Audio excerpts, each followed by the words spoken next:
Okay. Welcome to Fresh Off the Boat. This is our initiative to connect with students I've known, students who went to different tracks and journeys. And so I'm delighted to be introducing Ananya Gupta. Ananya and we met briefly when she was in grade 10 and she was thinking about going to UWC and also considering other options as residential schools. She did finally choose to go to UWC Pune, which we'd want to know more about, and then subsequently to Oberlin, where she studied environmental studies, environmental science, and English. And she's currently starting a job in Atlanta at Ubuntu, which is quite fascinating at the cusp of, again, environmental topics and media and all of that. So let's begin, Ananya, to figure out what prompted you to think of going to UWC as a high school student? Yeah, so the UWC mission is about engaging with different cultures and different countries and communities from the world and coming together to solve some of the biggest problems in the world. Of course, it's very, very ambitious, but I think it was a place that really attracted me because of this community of people who cared about things that were greater than themselves. And I had the opportunity to meet people from over 100 countries and talk about different things, including social justice, including environmental problems around the world. And it was a 24/7 kind of area where there was no break, there was no time. It was a boarding school, so it is a boarding school. So when I went back to my room after a day full of classes, I still had a Turkish roommate and a Portuguese roommate, and all of us would kind of like discuss the issues in our countries and discuss what are the potential solutions and collaborations around the world. So I think it was a very enriching experience and kind of prepared me for college before college. Wonderful. So it seemed pretty formative. And if you look back as two or three changes from a New Delhi high school student to a student who graduated from UWC and then went to Oberlin, what would you credit the UWC experience to? Um, what would I credit my experience to? Yeah, Well, I as think in for like how did UWC really help you transition to college? Well, so it was a combination of factors. One of it was, of course, being away from home and being away from family and what that's like. I got to take a little small step by going to boarding school before going halfway around the world. Then there was kind of the IB education that I transitioned to from the CBSE, which also prepared me better for US colleges. And then finally, it was the multiculturalism, the plethora of perspectives that is also something that is very prevalent in US colleges, particularly liberal arts schools. So those are the three major Fantastic. ways. Yeah. Super. So now let's talk a little bit more about Oberlin and the choices sort of you had, and why did you choose Oberlin? At the same time, how did the initial few weeks, months, semesters go for you in terms of settling in and chalking out a path for yourself, not just academically, but also engaging in the student body? Yeah, Oberlin attracted me for a number of reasons. I think it started with my college counselor at UWC recommending it for me. It's a small school, and I did always want to go to a smaller school. I didn't really want to drown in several, like thousands and thousands of students. I wanted to have that opportunity to get close to my professors and to kind of have a deeper connection to a small community. Oberlin is a very small college town. It's not New York City. It's not Chicago. It's really just tiny. So there was a lot of opportunity to work with community groups. I think that was a major part in my decision. It's also one of the first schools that allowed people of color and women to go to college, and that was something a big social justice school, which Oberlin is, that really attracted me to the place. And then I knew that it was famous for being a really good school for people interested in environmental studies as well as creative writing, which is something I thought I would do at the time. I really thought I was going to be a poet. So, so that was why I chose Oberlin, and it ended up being one of the top schools that I got into, and I decided to go. Yeah. So, what's unique about the Oberlin experience? Of course, we keep hearing about Oberlin being a very liberal school and the student body being very engaged and very vocal about Mhm. changes that they want in the community. or generally just interested in all the change that they could bring about. How was your experience, and sort of did it match the stereotype that we all hear of? Well, I think, well, it definitely is a very liberal school. It's a liberal arts school, and it is very focused on social justice. The student body is very passionate about social issues, whether it's like union workers, or it's the Nexus pipeline, or it's talking about racism in our community. I think Oberlin students don't want to just sit in a classroom and learn. They want to apply what they learn in classrooms and use it and to affect positive change in their community. So I think that liberalism sometimes gets a bad rap, creating snowflake students who don't have any real understanding of the world. But I think there are certain students or certain groups on campus that may be a little more towards that edge, but there are also so many groups that are doing so much good work and really just participating in a way that creates positive change, which is something that is a goal for Berlin students. So yeah, sometimes we can be a little too liberal, sometimes we make some mistakes, but I think our heart is in the right place. Fascinating. So I know you were a busy bee at Oberlin. So what are the few things that you discovered that you wanted to commit to a lot more in terms of activities and not just academics? We'll talk about academics next. Yeah. Yeah, so two of the major things that I participated in at Oberlin, one was the school newspaper, which is the Oberlin Review. It's the paper of record. It's actually the only paper in all of Oberlin. So it takes itself kind of seriously in reporting the news that's happening in Oberlin. I started out as an arts and culture editor, and then I became managing editor for the last 2 years. The other big avenue that I chose to insert myself in at Oberlin was research. I did a lot of research first with a professor. I worked on migration and resilience research with Professor Rumi Shaman, which will hopefully culminate in a book at some point, COVID willing. And I also did honors research in my final year. I graduated with high honors in environmental studies. So research became a huge part of my experience. And over the summers, I was also participating in different research with different groups. Fantastic. I think the newspaper is an interesting topic that I want to delve deeper on. There aren't many students I've interviewed who have been managing editors of a student of record for the area. Not just the college students body. So I know they're very smart. The stereotype is that the very smart kids get to do this, and it's. But what is the day-to-day job like to run a newspaper? So there are three senior staff positions at the Oberlin Review. I was the managing editor, and then there were two editors in chief who were more in charge of the content and daily reporting that we would collect and then publish. We were a weekly newspaper, but it was an everyday type of thing, communicating with senior administrators, with faculty, with staff, with everybody, students.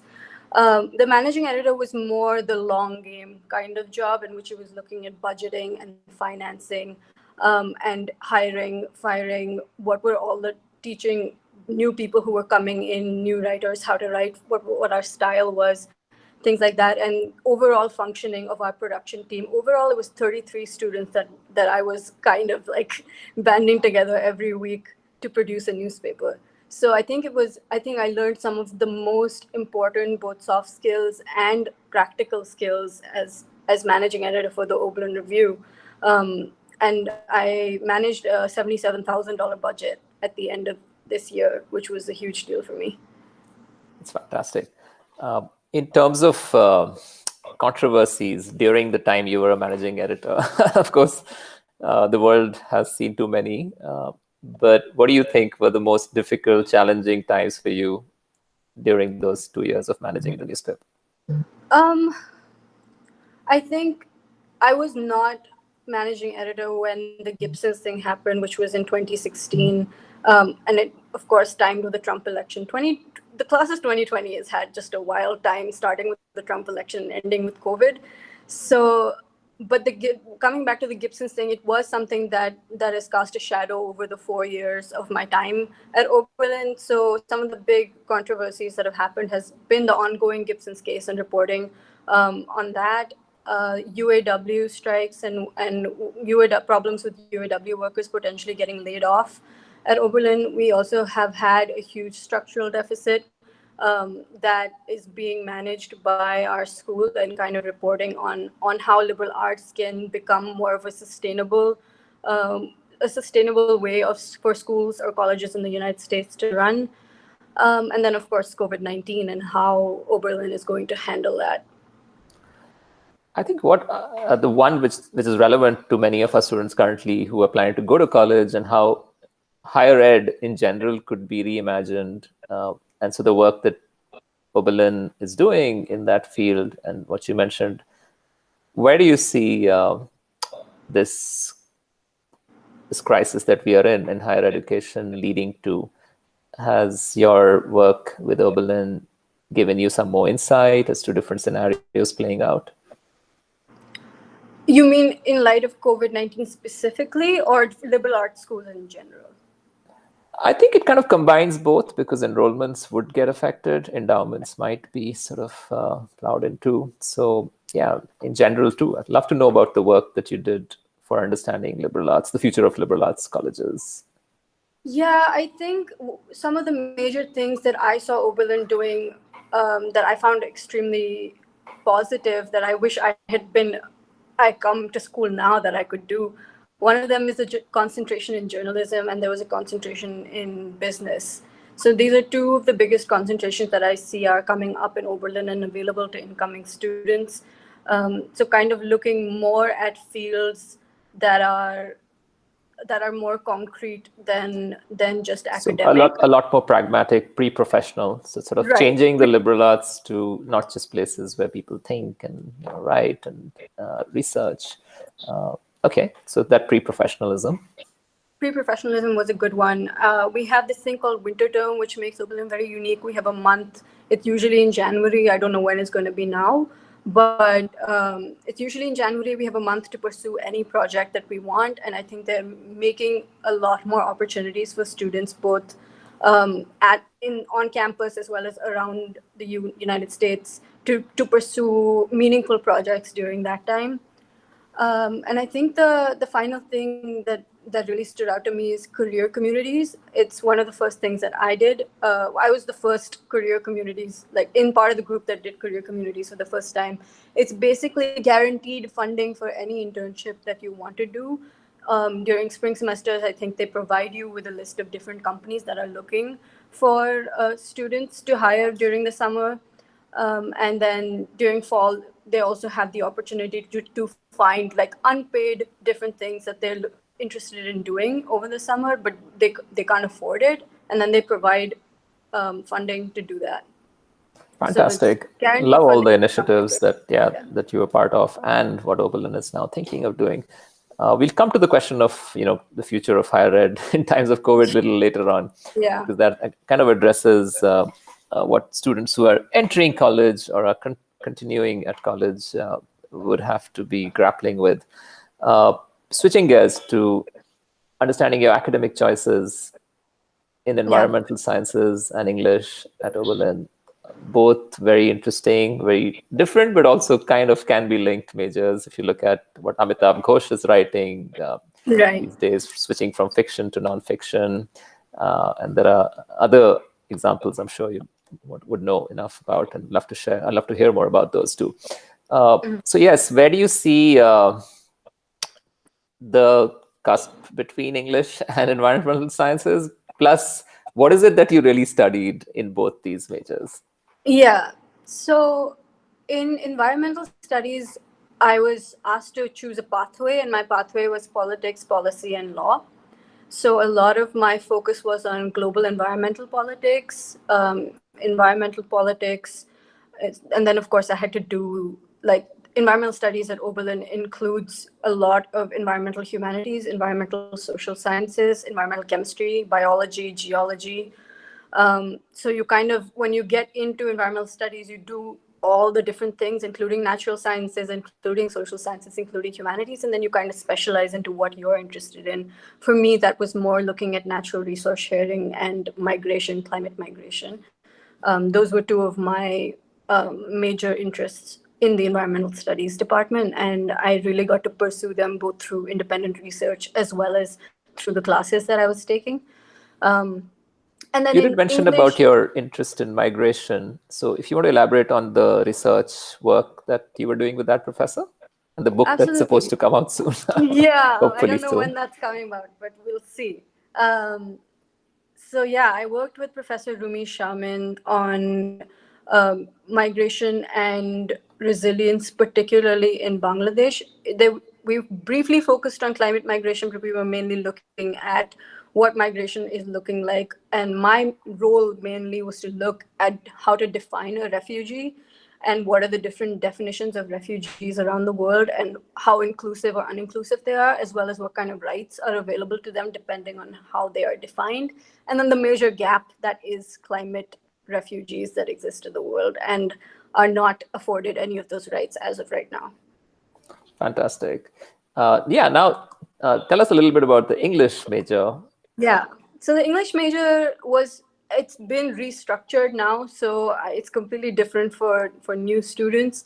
But for us, it was built in a particular way. It involved different timelines. So I had to take a class that was looking at literature that was pre 1800, and then there was an 1800 to 1900, and then there was a post colonial literature class that I had to take, as well as we had one foreign literature requirement. So it was really just covering the breadth of different literature around the world and in the United States, focusing on different writing styles and different perspectives across the world. So it was a very broad overview of English literature in the world, And which did was you really have to do a senior year thesis even for that major? I didn't. It wasn't honors, Required? but Okay. yeah. We did have a senior tutorial in which I wrote a long paper What for was my that English. on? I actually wrote on Sylvia Plath and the role of feminism and power in her work. Yeah. Fascinating. So, yeah, I think for women coming in from India, from especially households which are, let's say, conservative, and understanding feminism becomes difficult to comprehend initially. And then when you're in an environment which is a lot freer to express and be yourself, what is the message you would give students in India, women or otherwise, who want to understand feminism? What does it really mean to you and to the world? I think feminism is being treated equally and having the right to choose. Those are the two major pillars of feminism, at least to me. To have equal pay, to have what your voice be heard equally and given equal importance as any man's or any other gender in the world. I think that is what feminism means to me, is to be taken as seriously as anybody else, regardless of what I look like or what I sound like or what gender I ascribe to.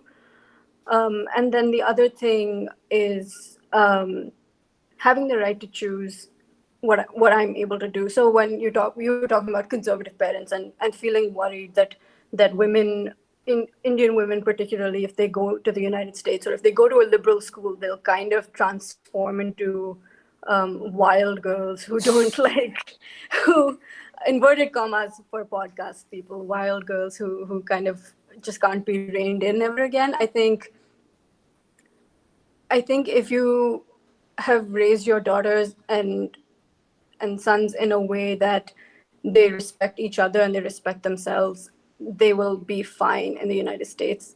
They will be fine in a liberal school because they'll keep the values that they know are important. And every student is different and their exploration in colleges and liberal arts schools is different. But I think most, like, I don't think I kind of transformed into this wild liberal girl who's suddenly Well said. Well said.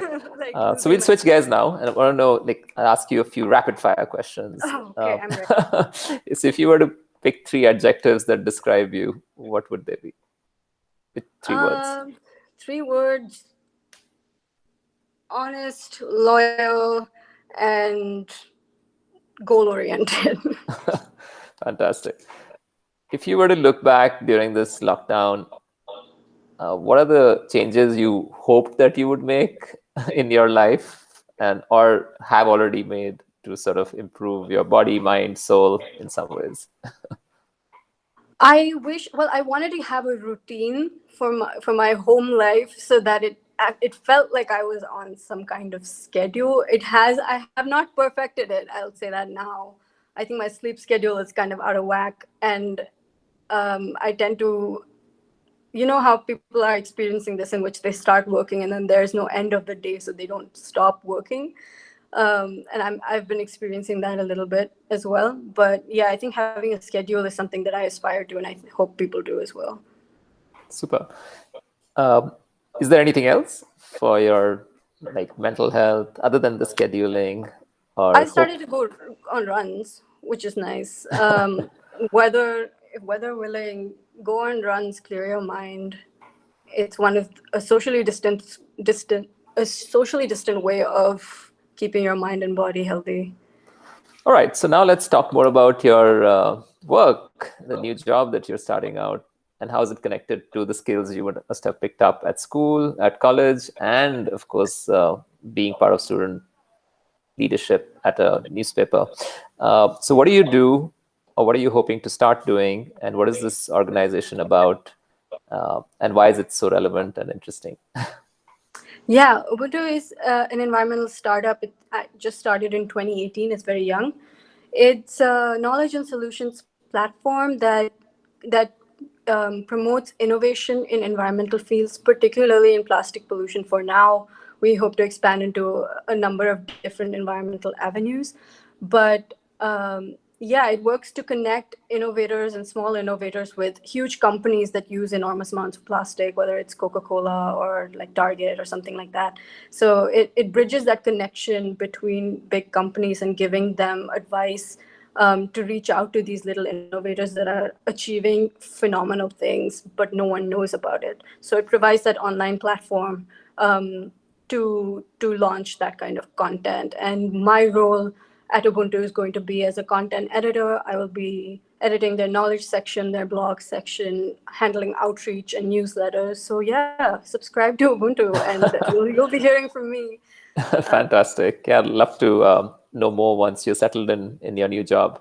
Also, it kind of combines again your interests, but also the future in terms of understanding how innovations could be connected to even policy frameworks governments and organizations could have to make these successful.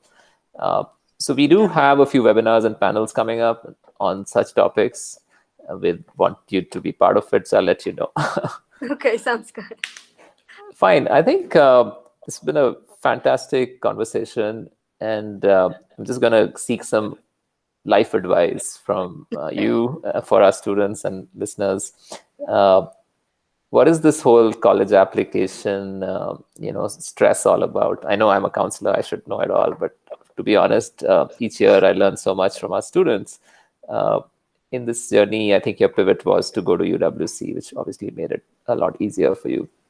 But what advice would you give high school students who are kind of understanding this part of their life and how to present themselves to people half the way across the world?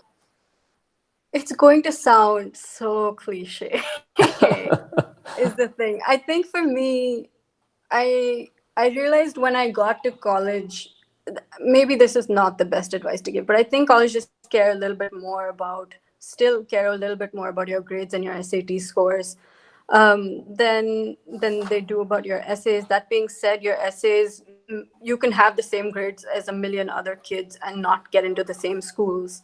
So your essays are embellishment, additional factors explaining your personality, but the foundation are your grades and showcasing that you are academically competent to work at that school. And so in essay writing, here's the cliche: be honest, be yourself. Don't try, like, don't have 100 people edit your essay till it doesn't sound anything like you. Don't use words that you don't actually know the meaning of, and tell a story. Yeah, thanks. So thank you so much, Ananya. It was a fantastic conversation, and I'm sure our listeners will have many more questions for you.